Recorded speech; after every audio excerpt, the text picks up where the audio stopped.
Hello friends, எல்லோரும் எப்படி இருக்கீங்க? இந்த 2 நாளாக நல்ல மழைங்க. சென்னையில் இருக்கிற எல்லாருக்கும் தெரியும், நல்ல பரவலாக மழை பெஞ்சிட்ருக்கு. பார்த்திங்கன்னா வானம் எவ்வளோ க்ளவுடியாக எவ்வளோ அழகாக இருக்குது பாருங்கள். நல்லா இருட்டிகிட்டு இருக்குது. ஸோ நேற்று ஃபுல்லாக மழை, இன்றைக்குமே நல்ல மழை இருந்துச்சு. ஒரு 3-4 மணி நேரத்துக்கு விடாமல் மழை பெஞ்சிட்டு இருந்துச்சு. ஸோ இந்த கிளைமேட் வந்து நல்லா ரொம்ப நாளைக்கு அப்புறம் கிடைக்கிறது வந்து நல்லா என்ஜாய் பண்ணுறோம் அப்படின்ற மாதிரி தான் இருந்துச்சு. எங்கள் வீட்டு பக்கத்தில் பின்னாடி ஃபுல்லாக அந்த மரத்துலலாம் பார்த்திங்கன்னா நிறைய பறவைகள் இருக்கும். நிறைய காக்கா இருக்கும், அப்புறம் புறா இருக்கும். இந்த மாதிரி நிறைய பறவைகள் இருக்கும். அந்த பறவைகளுக்கெல்லாம் காலையில் எல்லோரும் அவங்க வீட்டு மொட்டை மாடியில் கொஞ்சம் சாப்பாடெல்லாம் வைப்பாங்க, அதெல்லாம் வந்து சாப்பிட்டுட்ருக்கோம். ஸோ இப்போ இந்த மழை டைமில் எதுவும் வெளியிலவே வரல போல இருக்குது. எல்லாம் அவங்கவுங்க கூட்டுக்குள்ளேயே இருக்காங்க.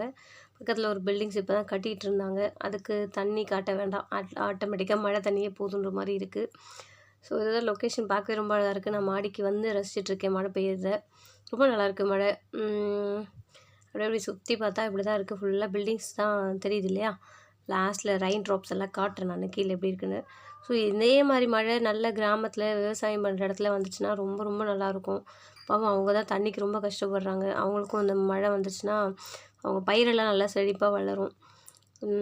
மழை வந்து வர்றது ஒரு பக்கம் சந்தோஷமாக இருந்தாலும், ஒரு பக்கம் ட்ராவல் பண்ணி ஆஃபீஸ் போகிறவங்களுக்கு கொஞ்சம் கஷ்டமாக இருக்கும். ஏன்னா ரோட்டில் எங்கே தண்ணி இருக்குது, என்ன பண்ணுதுன்ற விஷயம் தெரியாது. ஸோ பார்த்து போங்க, கேர்ஃபுல்லாக இருங்க. நல்லா என்ஜாய் பண்ணலாம். திடீர்னு ஒரு வெயில் அடிக்கிற சீசனில் அப்படியே எதிர்பார்த்துட்ருக்கும்போது ஒரு மழை நல்லாயிருக்கு. இந்த வருஷம் நல்ல மழை, நல்ல பனி ரெண்டுமே நல்லாவே கிடச்சிருக்கு நமக்கு. ஸோ அது வரைக்கும் சந்தோஷம்தான்.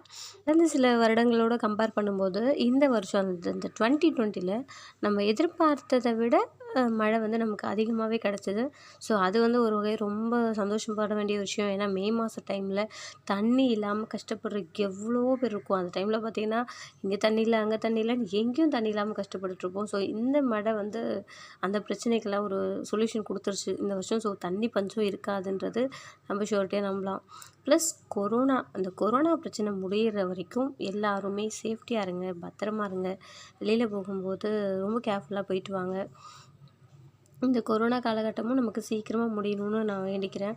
ஏன்னா இந்த வருஷம் மாதிரி நமக்கு எந்த வருஷமும் அமைஞ்சிருக்காது. இந்த வருஷம் நிறைய லாஸ் பண்ணியிருப்போம், நிறைய இழந்திருப்போம். வேலை போயிருக்கோம், நிறைய பேருக்கு வந்து ரெண்ட்டு கட்ட முடியாமல் வீடு வாசல் எல்லாத்தையும் மாற்றக்கூடிய ஒரு சுச்சுவேஷன்னா நம்மளை இந்த கொரோனா வந்து மாற்றிருச்சு, தள்ளிடுச்சு. அட்லீஸ்ட் இந்த 2021 வந்து நமக்கு எல்லாத்தையும் மாற்றி ஒரு நல்ல புது லைஃப்பை கொண்டு வரணும். நானும் கடவுள்கிட்ட வேண்டிக்கிறேன், நீங்களும் வேண்டிக்கோங்க. ஸோ இந்த மழையை ரசிப்போம், விரும்புவோம். இன்னும் நிறைய மாற்றங்கள் நடக்கும். எல்லாத்தையும் ஃபேஸ் பண்ணுறதுக்கு நம்ம மனசளவில் தைரியமாக இருக்கணும் ஃபஸ்ட்டு விஷயம். மழை ரொம்ப அழகாக இருக்குது பார்க்குறதுக்கு, பார்த்துட்டே இருக்கலாம். இன்னொரு 10 நிமிஷம் கூட அப்படியே நடந்துகிட்டே இருக்கலாம். அவ்வளோ நல்லாயிருக்கு. ஆனால் வெயிலில் இருக்குது. ஸோ நீங்கள் இந்த ரெயினை ரசிங்க, என்ஜாய் பண்ணுங்கள், சேஃப்டியாக இருங்க, பத்திரமா இருங்க. ஒரு சின்ன ரெயின் ட்ராப்ஸ் நான் உங்களுக்கு காட்டுறேன். இப்போ கொஞ்சம் அப்படியே கொஞ்சம் விட்டுருக்கு. ரெயின் ட்ராப்ஸோட அந்த ரெயின் சவுண்டை வந்து அந்த எஃபெக்டை வந்து நீங்கள் ஃபீல் பண்ணணும் இல்லைங்களா? ஸோ அதனால் லாஸ்ட் ஒரு குட்டி வீடியோவில் வந்து போடுறேன் பாருங்கள். எவ்வளோ அழகாக இருக்குது அந்த மழை துளி வந்து தெரிச்சு விழுறது அப்படின்ட்டு. மழையை ரசிக்கிறதுலாம் வந்து நம்ம சிட்டியில் இருக்கிறத விட கிராமத்தில் இருந்தோம் அப்படின்னா அங்கே நல்லா ஃபுல்லாக பச்சை பசேல்னு வயல்வெளி எல்லாம் வீடு பார்த்துட்டு அப்படியே அந்த ஆடு மாடு கோழியெல்லாம் நனைஞ்சிட்ருக்குது, அதெல்லாம் பார்த்துட்டு அப்படியே ரசித்தோம் அப்படின்னா மழை வந்து அவ்வளோ ஒரு சந்தோஷத்தை கொடுக்கும். இந்த வருஷம் அதிகப்படியான பனியுமே நான் ரொம்ப ஃபீல் பண்ணேன். நல்ல பனி, நல்ல மழை, அதே மாதிரி நல்ல ஒரு மிதமான வெயில் அடிச்சிட்டா மட்டும் போதும். ஸோ நல்லபடியாக அப்படியே இந்த வருஷம் ஃபுல்லாக நல்லபடியாக போகட்டும். எல்லோரும் சேஃப்டியாக இருங்க, பத்திரமா இருங்க, என்ஜாய் பண்ணுங்கள். ஸோ அவ்வளவுதான்.